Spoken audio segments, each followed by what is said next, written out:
नमस्कार दोस्तों, स्वागत है आप सभी का स्टडी विद 87 यूट्यूब चैनल पर। और हम लोग हिस्ट्री की सीरीज कवर कर रहे हैं। इस हिस्ट्री की सीरीज में आज प्राचीन भारत का एक और महत्वपूर्ण टॉपिक हम लेकर आए हैं। इसका नाम है वैदिक साहित्य। यह वैदिक साहित्य की मास्टर वीडियो है। इस वैदिक साहित्य की मास्टर वीडियो में वैदिक साहित्य से संबंधित जितने भी महत्वपूर्ण पॉइंट हैं सभी इस वीडियो में आपको मिल जाएंगे। इस वीडियो में चारों वेद ऋग्वेद, यजुर्वेद, सामवेद, अथर्ववेद पर आधारित प्रश्न भी सम्मिलित हैं। इसके अलावा उपनिषद, पुराण, स्मृति, उपवेद, वेदांत एवं दर्शन साहित्य पर आधारित जितने भी महत्वपूर्ण बिंदु हैं सभी दिए हुए हैं। तो इस मास्टर वीडियो को पूरा ज़रूर पढ़ लीजिएगा। वेदों का संकलन किसने किया, वेदों का जो ज्ञान है वह किस पर आधारित है, वेदों को सर्वप्रथम सुनने वाला कौन है, वेदों के आधार पर पुराण उपनिषद किसके द्वारा बनाए गए, तो यह सभी महत्वपूर्ण जानकारी इस वीडियो में आपको देखने मिल जाएगी। तो आइए शुरू करते हैं वैदिक साहित्य पर आधारित मास्टर वीडियो। सर्वप्रथम यह जान लेते हैं वेदों की उत्पत्ति किस प्रकार हुई और क्या क्या महत्वपूर्ण पॉइंट हैं। तो वेद मानव सभ्यता के लगभग सबसे पुराने लिखित दस्तावेज हैं। वेदों की 28,000 पांडुलिपियाँ भारत के पुणे स्थित भंडारकर ओरिएंटल रिसर्च इंस्टीट्यूट में रखी हुई हैं। बहुत ही महत्वपूर्ण पॉइंट है। 28,000 पांडुलिपियाँ जो वेदों की हैं वह भारत के पुणे स्थित भंडारकर ओरिएंटल रिसर्च इंस्टीट्यूट में रखी हुई है, याद रखिएगा। इसके अलावा यूनेस्को ने ऋग्वेद की 30 पांडुलिपियों को सांस्कृतिक धरोहर की सूची में शामिल किया है। तो यह भी बात याद रखिएगा। तो आगे देख लेते हैं। सर्वप्रथम अग्नि, वायु, आदित्य और अंगिरा ने वेदों को ग्रहण किया था। तो सबसे महत्वपूर्ण पॉइंट है, याद रखिएगा। इन्हीं चारों को हिंदू धर्म का संस्थापक भी माना जाता है और यह मंत्र दृष्टा भी कहे जाते हैं। कई बार एग्जामों में पूछा गया है कि मंत्र दृष्टा किनको कहा जाता है, तो याद रखिएगा अग्नि, वायु, आदित्य और अंगिरा। अगला पॉइंट है कि आरंभ में एक ही वेद था, परंतु आगे चलकर वेद 3 भागों में विभाजित हो गया। ऋग्वेद, यजुर्वेद और सामवेद, इन तीनों वेदों को वेदत्रयी कहा जाता है। प्रश्न पीसीएस में पूछा गया है कि वेदत्रयी में कौन सा वेद शामिल नहीं है चारों वेदों में, तो याद रखिएगा अथर्ववेद शामिल नहीं है। जो पुराने वेद हैं ऋग्वेद, यजुर्वेद और सामवेद, ये तीनों वेदत्रयी में शामिल हैं। अंत में अथर्व ऋषि द्वारा अथर्ववेद की रचना की गई थी। तो यह भी पॉइंट याद रखिएगा। आगे वीडियो में हम वेदों के विषय में विस्तार से जानेंगे। भी कुछ महत्वपूर्ण शुरुआती जो पॉइंट हैं वो मैं बेसिक रूप से बता रहा हूँ। तो ऋग्वेद पदात्मक है, यजुर्वेद गद्यात्मक है, ज्ञानी गद्यमय है और सामवेद संगीतात्मक है। हालांकि यजुर्वेद गद्य और पद्य दोनों भाषाओं में शामिल है, परंतु ज़्यादातर जो भाषा है वह यजुर्वेद की गद्यमय है। तो यह भी याद रखिएगा। वेदों के 2 विभाग हैं, मंत्र विभाग और ब्राह्मण विभाग। वेदों के मंत्र विभाग को संहिता भी कहा जाता है। तो संहिता किसे कहा जाता है अब आपको अच्छे से पता चल गया होगा। मंत्र विभाग होता है जिसमें मंत्र भरे हुए हैं, उसे संहिता कहा जाता है। संहिता परक विवेचना को आरण्यक एवं संहिता परक भाष्य को ब्राह्मण ग्रंथ भी कहा जाता है। तो ये एक छोटी सी डेफिनेशन है इन सभी की, संहिता की, आरण्यक की और ब्राह्मण ग्रंथ की। यानी ब्राह्मण ग्रंथ और आरण्यक को मिलाकर ही संहिता बनी हुई है। आगे देखते हैं। वेदों के ब्राह्मण विभाग में आरण्यक एवं उपनिषद का समावेश है। वेदों के अंतिम भाग को वेदांत या उपनिषद कहा जाता है। तो याद रखिएगा, बहुत ही महत्वपूर्ण भाग है। वेदों का जो अंतिम भाग है उसे वेदांत अथवा उपनिषद कहते हैं। उपनिषदों में तत्व ज्ञान की चर्चा है और इनकी संख्या 108 है। उपनिषद इन सभी के विषय में भी हम वीडियो में आगे विस्तार से जानेंगे। उपवेद 4 वेदों के ज्ञान की श्रेणी को पद समझने के लिए उपवेद बनाए गए हैं। यानी आसान सी भाषा में समझे कि चारों वेदों के ज्ञान को श्रेणी पद समझने के लिए उपवेद बनाए गए हैं। सभी वेदों के अपने अपने उपवेद भी हैं। आयुध संबंधी जितने भी मंत्र हैं उनको धनुर्वेद नामक ग्रंथ में संग्रहित किया गया है। तो यह भी याद रखिएगा, आयुध संबंधी यानी कि उपचार संबंधी जितने भी मंत्र हैं उन्हें धनुर्वेद नामक ग्रंथ में संग्रहित किया गया है। आपने अनेकों बार सुना होगा कि वेदों का संकलन वेद व्यास के द्वारा किया गया है, परंतु यहाँ वेद व्यास के बारे में भी कुछ जान लेते हैं। महत्वपूर्ण पॉइंट, कृष्ण द्वैपायन वेदव्यास, इनका पूरा नाम है कृष्ण द्वैपायन वेदव्यास, जिनके द्वारा वेदों का संकलन किया गया है। वेद व्यास ने मुनि पैल को ऋग्वेद, वंशपायन को यजुर्वेद, जैमिनी को सामवेद एवं सुमंतु को अथर्ववेद पढ़ाया था, यह भी याद रखिएगा। चारों मुनियों को वेद व्यास के द्वारा ये वेद पढ़ाए गए हैं। द्वापर समय में यानी कि द्वापर युग जो था उस समय में कुल 28 वेद व्यास हुए, जिनमें ब्रह्मा वेद व्यास, प्रजापति, शुक्राचार्य, बृहस्पति, सूर्य, मृत्यु, इंद्र, धनंजय, कृष्ण द्वैपायन और अश्वत्थामा आदि शामिल हैं। यानी कि ये कुल 28 वेद व्यास हुए हैं, जिनमें से कृष्ण द्वैपायन वेद व्यास के द्वारा वेदों का संकलन किया गया। तो ये महत्वपूर्ण पॉइंट याद रखिएगा। आइए अब चारों वेदों के बारे में विस्तार से जान लेते हैं। सबसे पहले ऋग्वेद, जिससे सर्वाधिक प्रश्न परीक्षाओं में पूछे जाते हैं। ऋग्वेद का जो महत्वपूर्ण चैप्टर है ये सभी परीक्षाओं की दृष्टि से बहुत ही महत्वपूर्ण है, तो इसके विषय में विस्तार से देख लेते हैं। तो ऋग्वेद के बारे में देखते हैं कि ऋचाओं के क्रमबद्ध ज्ञान को ऋग्वेद कहा जाता है।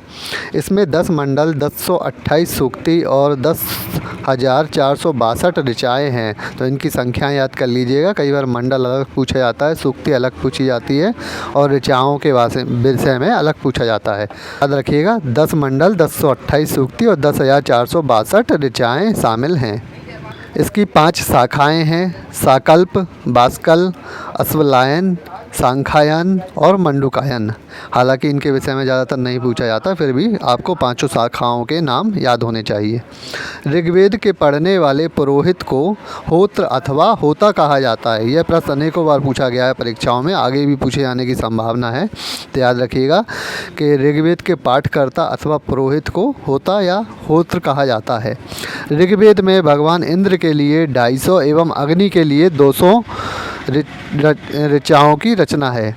तो इसलिए भी भगवान इंद्र को महत्वपूर्ण देवता कहा गया है ऋग्वेद में, क्योंकि सर्वाधिक ऋचाएँ उन्हीं के आधार पर हैं। आगे देखते हैं कुछ महत्वपूर्ण पॉइंट। ऋग्वेद के ब्राह्मण ग्रंथ ऐतरेय एवं कौशिकी हैं। सभी वेदों के अलग अलग ब्राह्मण ग्रंथ हैं, जिसमें से ऋग्वेद के जो ब्राह्मण ग्रंथ हैं ऐतरेय और कौशिकी हैं। तो इनके विषय में याद रखिएगा। ऋग्वेद में कुछ महिलाओं के द्वारा भी मंत्रों का उच्चारण किया गया है, जिनमें विश्वरा, लोपामुद्रा, कक्षावृत्ति, अपाला, चौथा, सचिची, पौलंकी आदि शामिल हैं। इनमें से कुछ महिलाओं के नाम याद कर लीजिएगा। कई बार पूछा जाता है कि कौन सी महिला शामिल नहीं है या कौन सी महिलाएं ऋग्वेदों में शामिल हैं जिन्होंने मंत्रों का उच्चारण किया। ऋग्वेद में 25 नदियों का भी वर्णन है।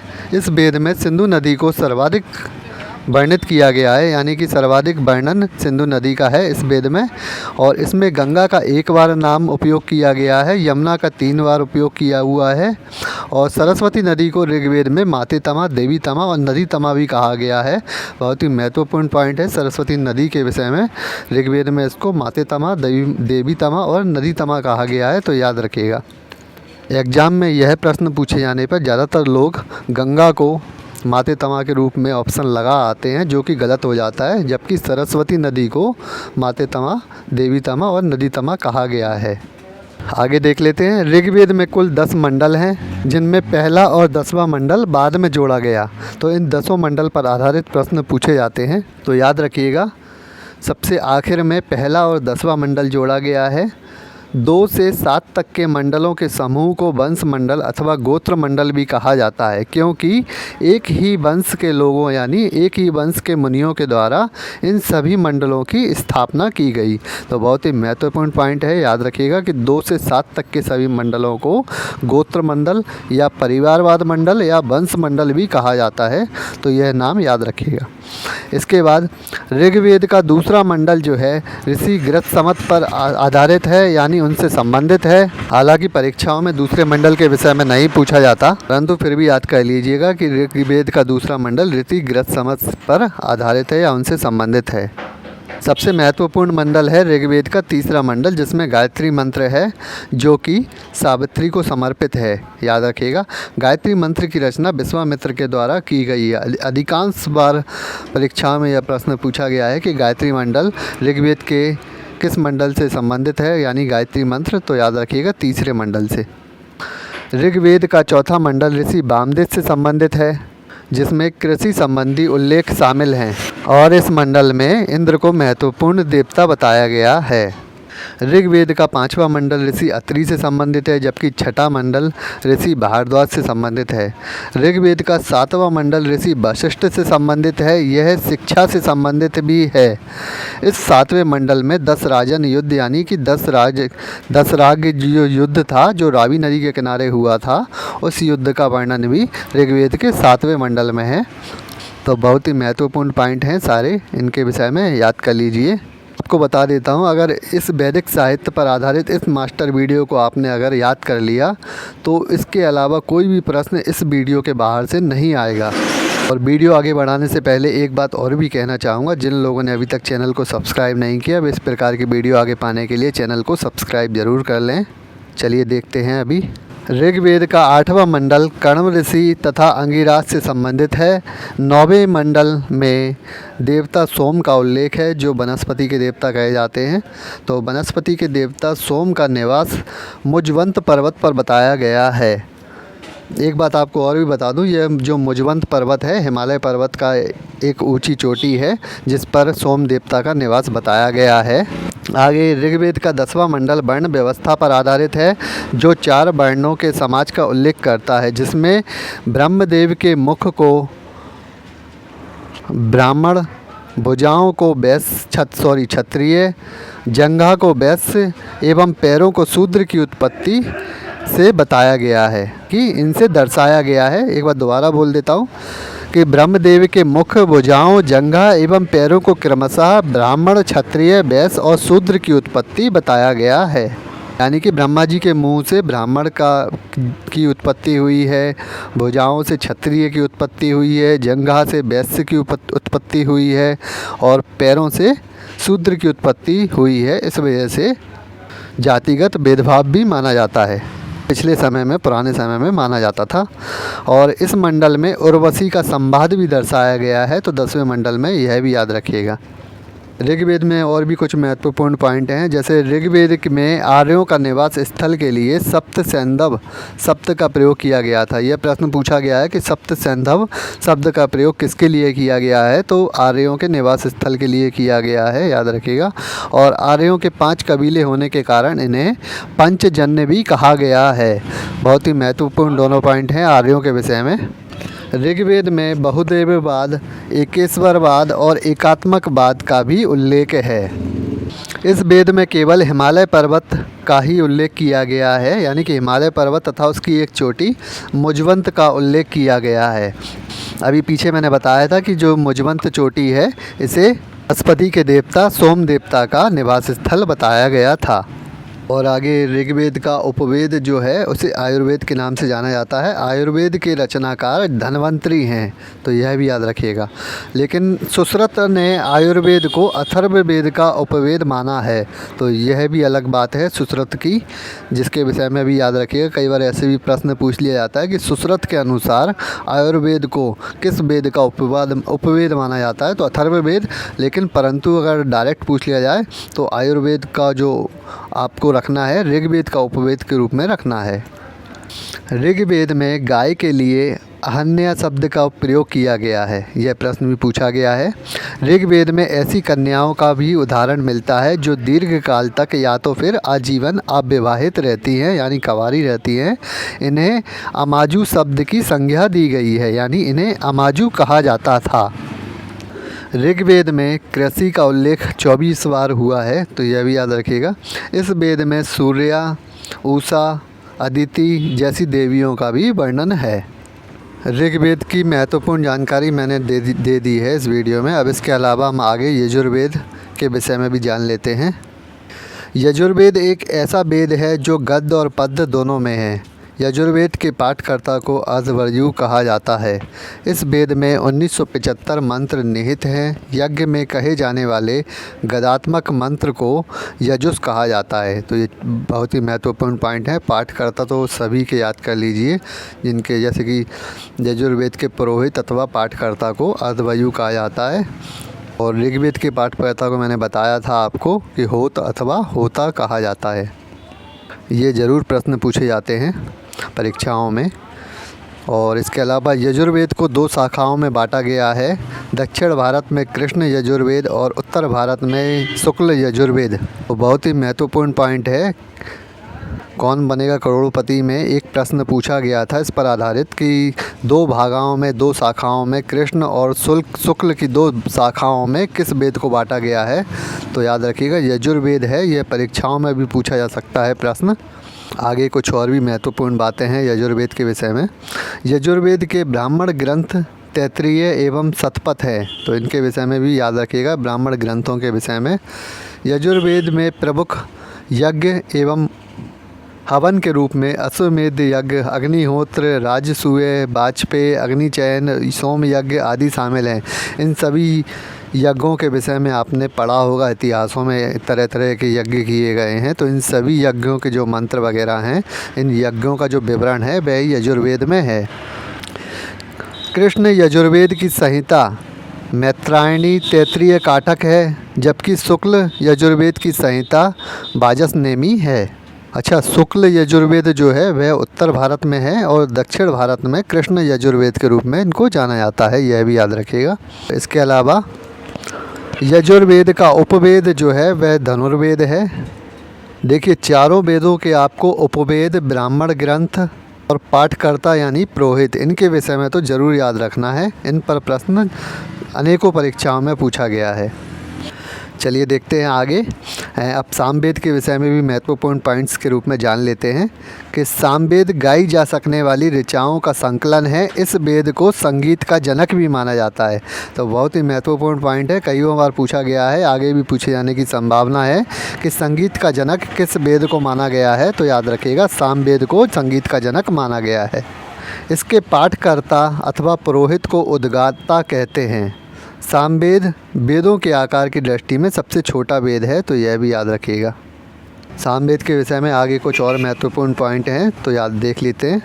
सामवेद के ब्राह्मण ग्रंथ पंचविश एवं जैमिनीय हैं। सामवेद संहिता के 2 भाग हैं, आर्चिक और गान। सामवेद के उपवेद गंधर्व वेद हैं, यानी सामवेद का जो उपवेद है वह गंधर्व वेद है। सामवेद में मंत्रों की संख्या 1875 है। सामवेद को भगवान कृष्ण का प्रिय वेद भी माना जाता है।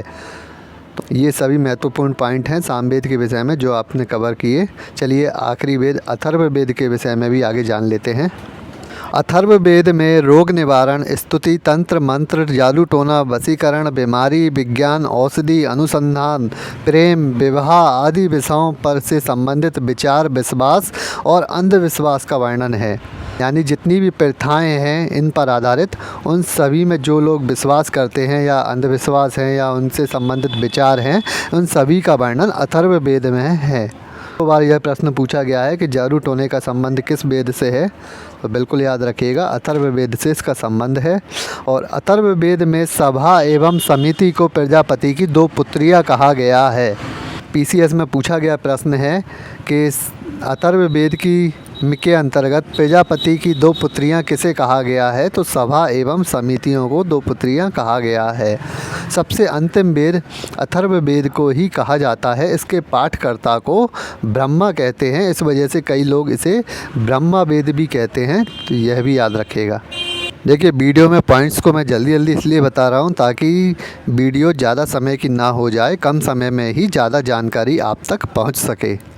इस प्रकार की वीडियो आगे पाने के लिए चैनल को सब्सक्राइब ज़रूर कर लीजिएगा और वीडियो पसंद आती है तो लाइक कमेंट भी ज़रूर कर दें, जिससे हम लोगों का भी मनोबल बना रहे और इस तरह की नई वीडियो हम बनाते रहें। चलिए देखते हैं।